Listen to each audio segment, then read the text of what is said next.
Berks County has a rich history going back to colonial times, prior to colonial times. Much of it's represented here in various ways, in artifacts, in art. The ambience of the whole place bespeaks Berks County's history. We've been collecting since 1898 and building the collection now for well over 100 years. It's just folks from the community looking for a place that will accept the object and care for it in perpetuity, and then make sure others can come and enjoy it. Right now we are just bursting at the seams storage-wise. So if we could rework some floor plans and get some high-density shelving put in areas that currently don't have that, it will really amplify the amount of space that I have to store any new objects that come in and more efficiently store ones we already have. The building built in 1928, this building has problems that come with buildings that are nearly 100 years old. This building has a really important job. It's to care for all these treasures. We meet in our auditorium and have a guest lecturer here take us through some stories, to walking tours through the city or out in the countryside. And we just explore all sorts of topics, whatever we think our members in the community are interested in. That's what we're interested in delivering. We have virtually every book that exists about Reading and Berks County history. Our collection is fascinating. We began gathering things actively about 1905, and we've never stopped. You just have to come into our library with your questions.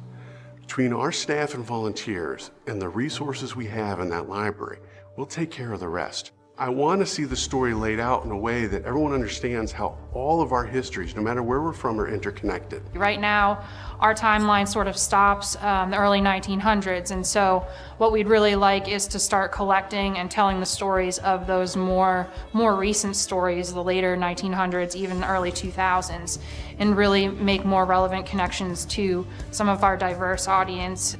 Overwhelmingly, the largest population, demographic that comes through is actually school children. Beyond that, though, we see lots of families come here. I see a lot of grandparents and grandchildren. And so it's a place they can come and kind of share their memories.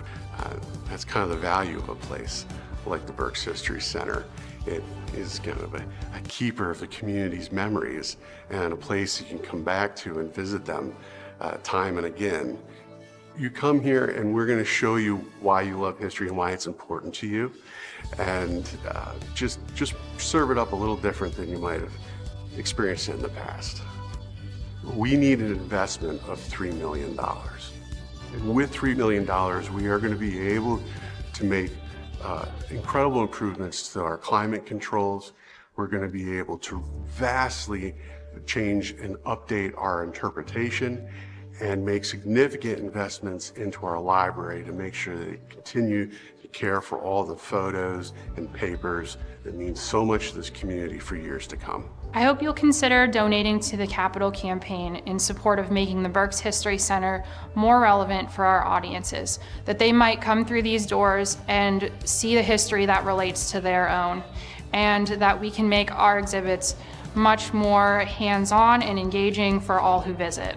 So we look to you, your family, your friends, encourage everyone, including yourselves, to strongly consider giving to the Historical Society of Berks County so that these pending improvements can be realized.